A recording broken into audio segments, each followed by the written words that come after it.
Көрүү деген эмеси жок да, мага кызыкчылыгы жок азырча. Көрбөсөм бул дүйнөдө ыраазмын, анткени канчалган неаматтарын Алла Таала канчалган күнөөлөрдөн тосуп койду.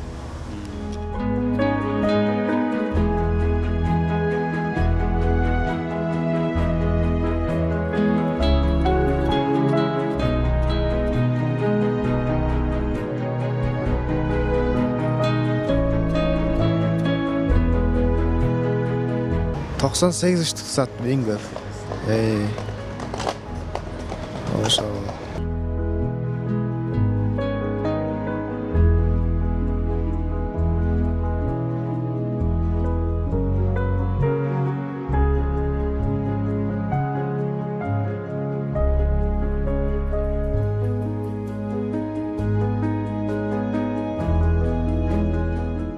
Assalamu alaikum тугандар, сиздер менен Сол сауда интернет магазини. Бул миноксидил деген дары чачыңызга же болбосо сакалыңызга 2 айдын ичинде сонун кылып өстүрүп берет. Жана бул жерде сигаретти, аракты ташатып бере турган дарылары бар. Арыктай турган же болбосо семиртей турган дарыларыбыз бар. Керек болсо бой өстүрө турган дарыларыбыз бар. Анан болсо бул жерде жаш балдарга да куртту чүрө турган дарылар бар. Спортивный товардар бар, протеин, амино, БЦА дегендей. Саряду лечение кылып бере турган дарылар, агдакты лечение кылып бере турган дарыларыбыз бар. Айтсаңыздар, доставка кылып беребиз. Санкт-Петербург, Москвага чейин бесплатно доставкасы. Ассаламу алейкум, урматтуу Абдумалик Базарбаев YouTube каналынын көрүүчүлөрү. Менин атым Абдумалик Базарбаев, мен журналистмин. Биз бүгүн ошол өзгөчө каармандын менен сиздерди тааныштыргалы турабыз. Азыр ошол өзүнүн баягы ден соолугунун мүмкүнчүлүгүнө чектелгенине карабай, өзүнүн адал эмгеги менен, ак эмгеги менен аракет кылып, ошол каражат тапкан жакшы каарман, жакшы жаш каарман боюнча анын жумушун, үй бүлөсү тууралуу, өзү тууралуу сиздерге мындай эч жасалмалуулугу жок тааныштырып берүүнү туура чечтик. Азыр менин жанымда 18ге эми чыга турган Марат турат. Маратты мен буга чейин ошол Мыктыбек Арстанбековдун сторисинен кыскача көрүп калганбыз. Ассаламу алейкум, Марат. Көрүшүп калайлы. Кандай, жакшыбы? Эми алгачкы эле ошо суроо болсун. Өзүңүздү кенен тааныштырып, канча болду? Бул идея каяктан келди? Айта бересиз, а? Биринчиден ассаламу алейкум, урматтуу жамаат. Бул мен өзүмдүн атым Марат. Жашым 18 десем болот, келаткан айда 18ге чыгам. Бул идея негизинен февралда башталды менин оюмачы. Үйдө жатып зериктим, нарбастым, бербастым дегендейчи. Анан чыктым, носки алып сатып көрдүм. 6та биринчи 6 носки алып сатып көрдүм. Андагы алып саттым, ошо носки алып сатып жүрдүм февраль, мартка чейинчи. Анан марттан ошол орозо ичи курма саттык. Бирөөнүн колунда курма сатып иштедик. Ошо орозодон кийин ошол салфетка сатып атабыз азырынча. Өзүбүздүн ойдон эле чыккан дегендейчи. Азыр болсо ошол күнүнө канча салфетка сатасыз? Примерно бүгүн колумдагы түгөсө 63 штук сатылган болот да, колумдагы мененчи. Азыр канча сатылганын билбейт экенмин. Буну базардан эле аласыз? Өзүбүздүн шоколад базардан. Жана мен айтып кетпедимби, адал баягы ден соолугуңуздун байыптуулугуна карабай, адал эмгек, ак эмгек менен каражат таап атканыңыздычы. Анан болжол менен 1 айда да, эми баягы февралдан бери болду деп атат. Анан бери баягы орозодон кийин ошол салфеткадан канча каражат тапсаңыз болот экен? Ал каражатты эмнеге сарптап атасыз? Анан ошол сиздин көрүү мүмкүнчүлүгүңүз канчалык бар? Ушу канча каражат тапса болот экен, точно айта албайм. Ушу жакшылап эртең менен кечке чейин турмушу иштесе, ушу бир 20 миң, 30 миң тегерегин тапса болот го дейм. Будан түшкөн акчаны өзүм биринчиден өзүм керектүүлүгүмө жумшайм. Нарак-берак басканыма, кийинген кийимиме, жеген ичкениме. Экинчиден бул үйдөлөргө жардам берем. Акчалай эмес, бирок мындай продукталай жардам берип турам көбүнчө. Мен көрүү системам бул меники 0% ошо. 0% менен баягы Байым элге соода кыласыз да, кандай кабыл алышат, кандай кырдаалдар болот, Кырдаалдар ар кандай болот. Кээ келип ыраазы болуп кетишет. Кээ келип бунун аябай кымбат го дейт да. Аладан жашырбаган элден жашырбаш керек да. Тең жарым эле кошом да. Бир ошо кээ айтат да, бул оптомно мынча сом депчи.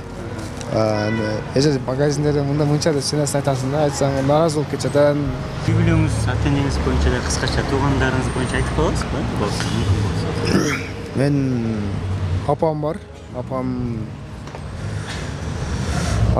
Атам 2012-жылы каза болуп калган. Бир байкем бар. Анан карындаштарым бар. Апаңыздын көрүү жөндөмдүүлүгү туугандарыңыздыкы кандай? Апамдыкы мага окшош, 0 апамдыкы дагычы. Байкемдики, карындаштарымдыкы жакшы. Биринчиден жаштарга айта кетерим, бул биринчиден Аллах Таала таянгыла да. Экинчиден Аллага таваккал кылгыла. Үчүнчүдөн өзүңөрдүн күчүңөргө ишенгиле да, башканын күчүнө ишенбегиле да. Только алдыга ынтылуу керек. Жаштарга ошону айтарым. Алдыда келечек максатым ушул каласа бизде бир месте алайлы деген ойлорубуз бар. Азырынчачы. Базарда, Базардан месте алып, суусундук сатпашсак болот деп атабыз. Ошого мен аракет кылып турам азыр. Күнүнө болжолду 63-тү мында эң көп түгөткөнүңүз эсиңиздеби? Эң көп сатканыңыз? Сатканымбы? Эң көп сатканым ушул бир жол болду. Адашпасам 13 апрель беле точно айта албайм да. 98 штук саттым эң көп. Ошо. Саат канчада чыгасыз, анан кайсы жерлерден кыдырасыз? Мен чыкканым ар кандай, эртең менен чыгып калам, обедте чыгып калам дегендей. Ар кандай чыгам. Мында кайсы территорияга чейин мындай кыдырып басасыз? Ошо биринчи келечектен баштайм. Анан келечектен Зайнабидиновага келем. Зайнабидиновадан Ош районго барам. Ош райондон маршрутка отуруп Гүл базарга чейин кетип калам. Ошол чындай кылабыз. Анан ошо бул дүйнөдөгү мындай арманыңыз эмне? Ошол көрүү, мисалы биз эми көрөбүз да. Мен сизди мындай бул менен мындай басымтуу эмес, просто ошо сизди мындай ички сезимиңизди билейин деген оюм бар да. Аяп мындай бул дүйнөдө жарыктыкты көрүү, баягы ата-эненин жүзүн көрүү дегенди кандай баалайсыз? Мен ичимдеги арманым бул көптөн бери айтып жүрөм бардыгын эле. Апамдарга да айтып жүрөм. Жылдызбек деген дамылы бар. Ошого дагы айтып жүрөбүз. Мен ошол ичимдеги арманым ушул умрага жетпей жүрөм, өзүм ачыгын айткандачы, көптөн беричи. Ошого ичимдеги арманым ошол да, мен көрүү деген эмеси жок да, мага кызыкчылыгы жок азырчы. Көрбөсөм бул дүйнөдө ыраазымын, анткени канчалаган неаматтарын Алла Таала канчалаган күнөөлөрдөн тосуп койду.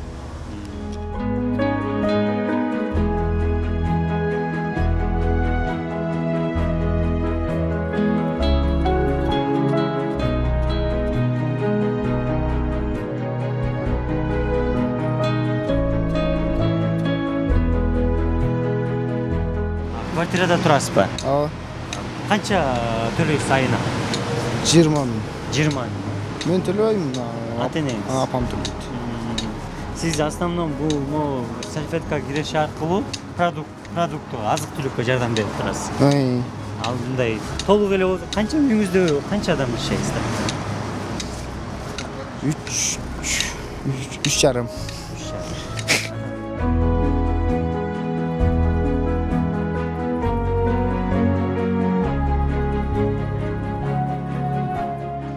Сүзүп алган, кайрып алган. Жана эле саат канчаларда? 1,5 го дейм. Үйгө кирип баратканда подъездде эшик бар, темир эшик. Ошону бир сүзүп өтүп кеттим, кайра чыгып атып, кайра кол менен бир өттүм, чыканак менен. эми андай учурлар көп эле болсо керек. Трамвалган, жыгылган эми. Биздин даже ошол жада калса, могу тротуарлар деле ыңгай сиздерге өтө деле ыңгайлуу болбосо керек, а? Кооптуу биздин жолдор. Азыр эң түз жолдорду айта турган болсок, түз жолдордун мындай болот да, мына гана кететтер же тыктырапчы. Асак монт жүрөбүз, бизчи. Лишь бы сайылып, кайрылып, сынып же өзгө сайылып калбаш үчүнчү. Муну да өзүнчө баягы айтса керек кантип колдонот,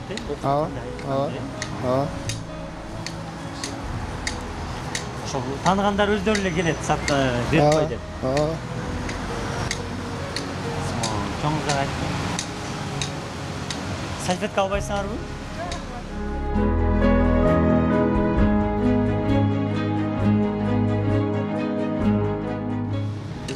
Людмила базарга жетейин деп калдык дедим.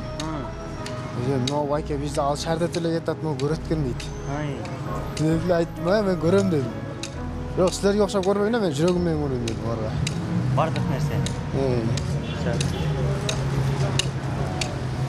Мындай бир көбүнчө мындай көмөктөшкөндөр көбүрөөк болобу?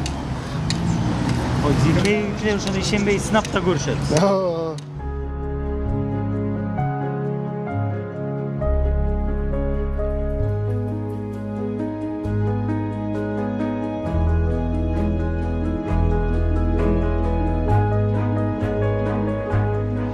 Көрүүчүлөр, ошол Марат экөөбүз атай ошол Ош шаарынын тургундары билет. Зайнабидин Аль-Бухари мечиттен келечекке чейин келдик. Биз тилекке каршы ушу көп эле адамдарга сунуштадык, бирок салфетка арчыгыч деп коелу, сата алган жокпуз. Аны бул Марат да өзү билет, канча сатат, кандай кылат. Азыр эми ошол жана Марат өзү айтып кеткендей, менин эң негизги кыялым, арманым бул ошол умрага баруу деп айтты. Эгер ошол көмөктөшүп, Маратка баягы соопчулук ишин жасай тургандар болсо, экранга номерлерин жазып коебуз, ошого байланыссаңыздар да болот. Ошол Марат эми сөзүң жыйынтыктап койсоң болот, Сөзүмдүн акырында не деп кетейин? Биринчиден мени көрсөңүздөр сода кылып туруңуздар. Эң негизгиси ушул мен жетпей жүргөн кыялыма мүмкүн болсо жардам берип койсоңуздар жакшы болот эле. Апам менен кошо умрага барганы, иншалла. Биз өзүбүз да аракет кылып атабыз ошо акча топтогону. Ошол иншалла. Биздин сөздүн аякырын анда рахмат, ишиңизге ийгилик. Биз да ошол мүмкүн болушунча коомчулукка сизди ушул өзүнүн адал эмгеги менен, ушул ден соолугуңуздун мындай чектелгенине карабастан адал эмгек менен каражат топтоп ушундай аракет кылып атканыңызды жакшы чагылдырып бергенге аракет кылабыз, аман болуңуз.